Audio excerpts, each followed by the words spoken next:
You keep praying, but nothing is changing. Not because God is silent, because you are missing the one thing that makes your prayers move. Obedience. Not partial, not delayed, complete. There was a man in the days of kings who cried out every morning before the sun rose. He lifted his voice with sincerity. He fasted. He waited. He asked for deliverance, for direction, for favor, and yet nothing moved. Days turned to months, months to years, still nothing. Until one day, an old prophet passed through his land and said one sentence that broke everything open. You have been asking for what you refuse to follow. And in that moment, it became clear. He wasn't unheard, he was unwilling. You think prayer is asking. It isn't. Prayer is alignment, and alignment requires movement. There was a woman in ancient days who cried out for restoration. She had lost what mattered most. Every night she wept, every day she prayed. But in her heart, she held on to bitterness, tightly, quietly, justified. She asked for healing while protecting the wound. That's why nothing changed, because you cannot receive what you are unwilling to release. Let's make this clear. God does not respond to words alone. He responds to direction. There was a young man who asked for guidance before a journey. He prayed for a sign, for clarity, for the right path, and the answer came. Simple, go. But he didn't move. He waited for more confirmation, more certainty, more detail, and because he didn't move, nothing else came, because the next instruction was on the other side of obedience. Here's the truth. Some of you are waiting for God to do something He already told you to do. You keep asking. He already answered. You just didn't like the answer, so you called it silence. You. There was a servant in the house of a great ruler who prayed for increase. He wanted more responsibility, more influence, more blessing, but he neglected what was already in his hands: small tasks, daily discipline, hidden responsibility. And he asked why nothing increased. Because increase does not come to what you ignore, it comes to what you steward faithfully. Now listen carefully. Delayed obedience is still disobedience. There was a man who was told to leave his land, not later, not eventually, now, but he delayed, adjusted, waited for the right moment. And in that delay, everything slowed. Opportunities missed him. Time moved without him. Because when the instruction is clear, delay becomes resistance. Here's the part you won't like. Some of you are praying for doors to open while standing in front of the one you were told to walk through. You're asking for confirmation while ignoring instruction. That's why nothing is happening. Not because God is silent, because you are not responding. There was a woman who prayed for freedom. She asked to be released from what was holding her back. But every day she returned to the same place, same habits, same decisions, same environment. And then she asked why she still felt bound. Because freedom requires separation, not intention, action, taptions. So let's end this without softening it. You don't need more prayer. You need movement. You don't need another sign. You need obedience. You don't need more clarity. You need to act on what is already clear. You keep praying, but you're missing the one thing that makes prayer work. You already know what it is. You've known for a while. You've just been delaying it. This isn't happening to you. You're doing it. Act or keep asking for answers you already received. You keep asking God to move. He already told you how. You just didn't do it. That's the part you keep stepping around. There was a man in the days of the wilderness who cried out for provision. He lifted his voice in hunger, in desperation, in need. And the answer came, not as gold, not as abundance, as instruction. Gather what is before you. But he looked at it and said, this is not enough. And he kept praying for something else, for something bigger, for something different. And he stayed hungry, standing in the middle of provision. You don't miss answers because they don't come. You miss them because they don't look the way you expected. That's the mistake. You're waiting for a miracle. God is giving you a step. There was a servant sent to wash in a river. A simple command. No ritual, no spectacle, just obedience. He resisted it at first because it felt beneath him, too simple, too ordinary. He wanted something dramatic, something worthy of the outcome. But healing doesn't follow pride. It follows obedience. And the moment he obeyed, everything changed. Let's make this sharper. Some of you are waiting for something big while ignoring something small. And it's the small thing that unlocks everything else. There was a young shepherd who was told to deliver food, not to fight, not to lead, to serve. It didn't look important, but that step led him to a moment that changed his entire life. Because obedience doesn't always look significant. It becomes significant after you move. Now listen carefully. God will not replace what you refuse to use. There was a man given talents, not equal, not massive, but enough. One multiplied, one buried. Same opportunity, different response, and only one increased. Because increase follows action, not intention.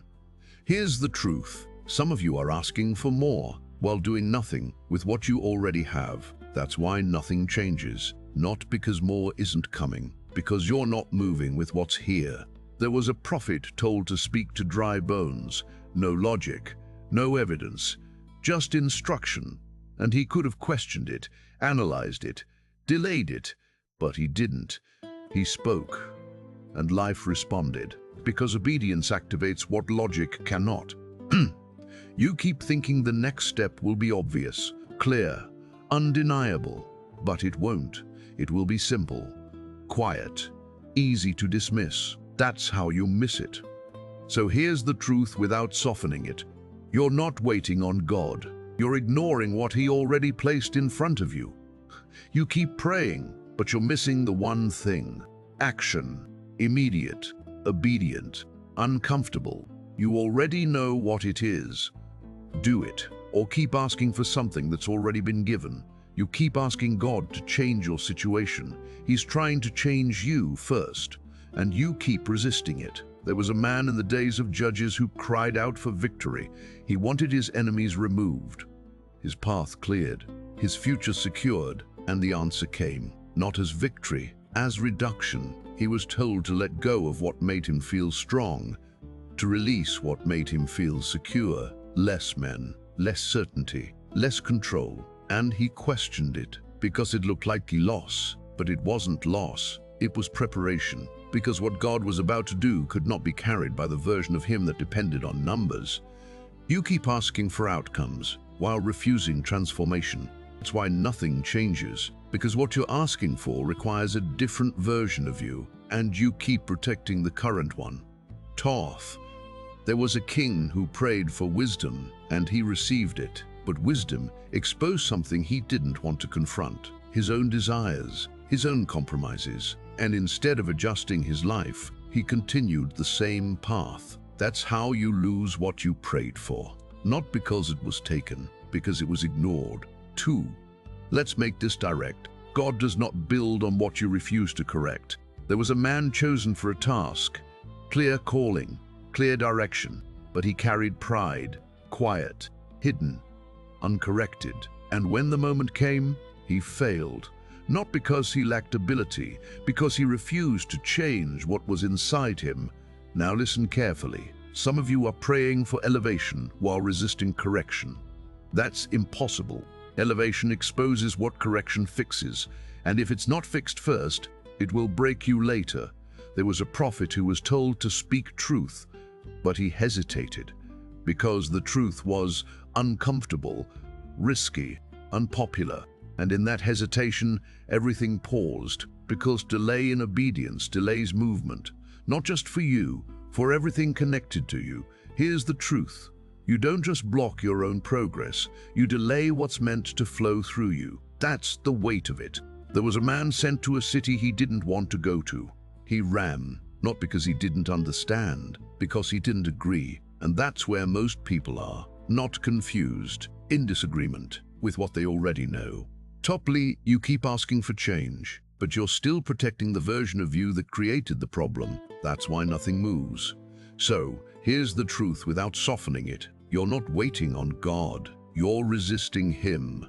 Tath, This isn't happening to you. You're doing it. Change. Or keep asking for results your current version cannot carry. You keep asking God to remove what is around you. He's asking you to remove what is within you, and you keep avoiding it. There was a man in the days of the prophets who cried out for his path to be cleared. He wanted obstacles gone, opposition silenced, the way made easy, and the answer came, not by removing the obstacle, by pointing to something hidden in his own house, something small, something he thought didn't matter, but it was there, and as long as it remained, nothing else could move. He searched everywhere else first, blamed everything outside, until he finally dealt with what was inside, and only then the path opened. You keep asking God to fix your environment. He's pointing at your condition, because environment reveals, condition decides. There was a woman who prayed for peace. She wanted rest, clarity, freedom from constant tension, but her mind was full of noise, comparison, jealousy, fear, and she protected it, fed it, returned to it daily, and then asked why peace never stayed, because peace does not live where noise is maintained. Let's make this sharper. Some of you are asking God to clean your life while keeping what contaminates it. That's why nothing changes, not because change is not possible, because you are not willing to remove the source. There was a servant who asked for favor, open doors, recognition, opportunity, but he carried dishonesty, small, hidden, justified. And every time something almost opened, it closed. Not randomly, consistently, because favor does not sit on compromise. Now listen carefully. God will not build on what you are hiding. He exposes it first, not to shame you, to remove it. But exposure requires response, and most people avoid it. There was a man who stood in prayer daily, faithful, consistent, disciplined, but he refused to forgive. And every prayer carried that weight, because you cannot ask for mercy while holding on to judgment. It doesn't align. Here's the truth. Some of you don't need a breakthrough. You need a clean up inside. You're asking for elevation while carrying things that will collapse you when you get there. That's why it hasn't happened. Not delay, protection. To Paul, there was a prophet who was told to confront something within himself before speaking to others, because if he didn't, everything he said would carry contradiction, and contradiction weakens everything. Topple. So let's end this clearly. You're not missing the answer. You're avoiding the correction. This isn't happening to you. You're allowing it. Remove what you already know is wrong, or keep asking for change that cannot come while it stays. You keep asking God to bless what you're building, but you never asked if He told you to build it. That's the problem. Not effort, direction. There was a man in ancient days who labored with all his strength. He built something with precision, discipline, and sacrifice, and it worked. At first, it grew, expanded, looked right, but over time, it started collapsing, not all at once, slowly, and he couldn't understand why, because he never stopped to ask if it was what he was supposed to build. He just assumed that effort made it right. It doesn't. You can be consistent and still be misaligned. You can be disciplined and still be wrong. That's why nothing lasts when it's built in the wrong direction. Davos. There was a king who made alliances that looked wise, strategic, beneficial, but they were not aligned. And what looked like advantage became his downfall. Because not everything that works is right. Let's make this clear. God does not sustain what He did not establish. You can force it, push it, carry it, but you will feel the weight of it constantly, because you're holding something that was never meant to hold you. There was a woman who prayed for success in what she was doing. She asked for increase, for favor, for breakthrough, but deep inside, she knew it wasn't right. Not completely, and that quiet knowing never left. That's the signal. Not loud, but constant. And she ignored it, because stopping meant starting over, because letting go meant losing time, because changing direction meant admitting she was wrong. So she stayed, and everything stayed heavy. Now listen carefully. Just because something is growing doesn't mean it's blessed. Growth can happen in the wrong direction, fast, but it won't last. Tafters, there was a prophet told to go one way.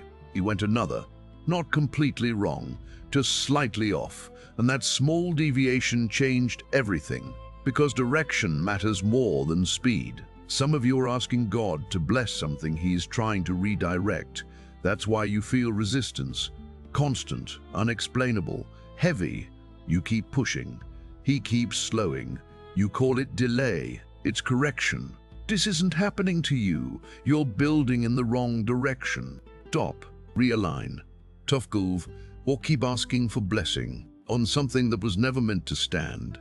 You keep asking God to remove the struggle. He's using it to expose what you won't see any other way, and you keep trying to escape it.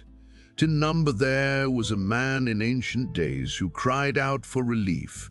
He wanted the pressure gone, the difficulty lifted, the weight removed. But the answer didn't remove the struggle. It revealed him, his impatience, his pride, his dependence on control. Everything hidden surfaced under pressure, and he hated it because it didn't look like help. It looked like discomfort. You think struggle is the problem. It's not. It's the mirror. There was a woman who prayed for peace, but every time pressure came, she reacted the same way. Anxiety, control, fear, and then she asked why peace never stayed. Because peace is not built in comfort, it's built in pressure. Let's make this sharper. Some of you are trying to escape the very thing that is showing you what needs to change. And as long as you escape it, you stay the same. There was a servant who asked for strength, but instead of feeling strong, he was placed in situations that required strength, repeatedly, uncomfortably, and he thought something was wrong, but nothing was wrong. He was being built. Now listen carefully. God doesn't always remove the problem. He uses it to show you what is in you, to strengthen what is weak, to expose what is hidden. Tubli was a prophet who faced resistance everywhere he went, opposition, rejection, pressure, and at first he questioned his path. But over time, he saw it. The resistance wasn't stopping him. It was shaping him, refining him, making him capable of carrying what was ahead. Here's the truth. If you remove the struggle too early, you keep the weakness, and that weakness will break you later. Some of you are asking for easier when you need stronger. That's why the struggle stays. You're not being blocked, you're being built. This isn't happening to you, it's happening for you.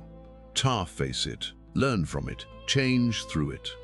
Tough, or keep asking for relief, and stay exactly the same. You keep asking God for clarity, but He already showed you enough. You just want it to feel easier.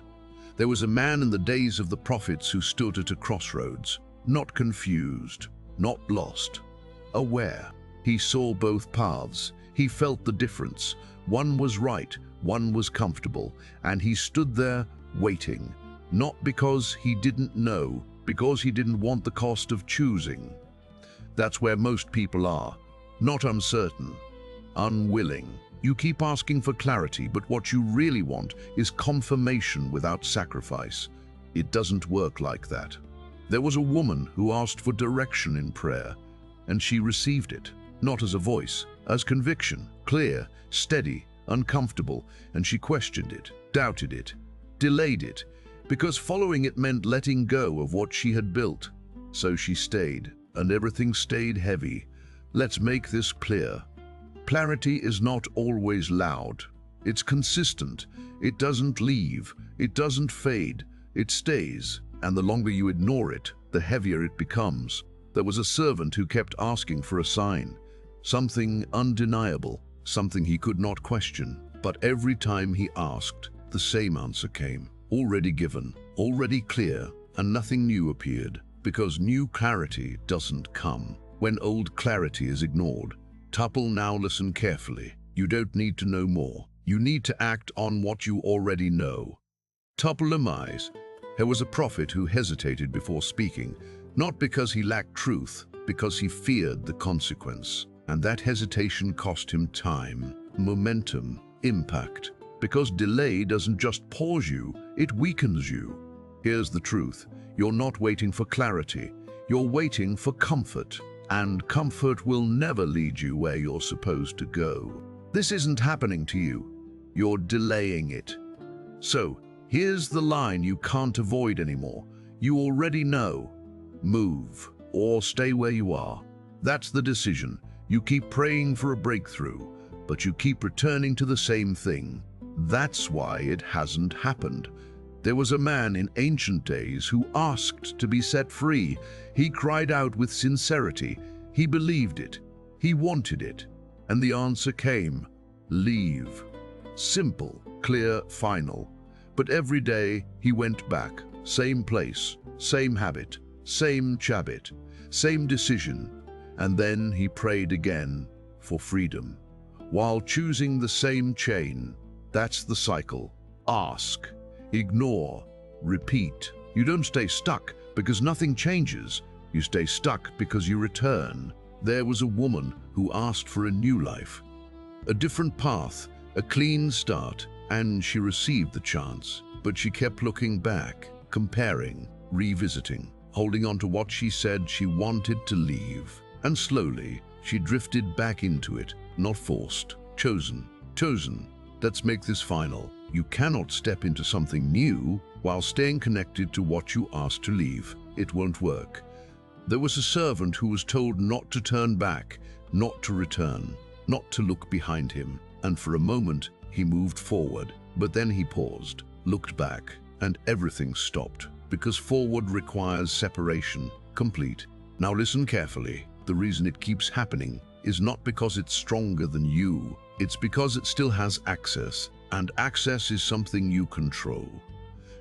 Keep reopening doors that should have stayed closed, emotionally, mentally, physically. And every time you do, the pattern resets.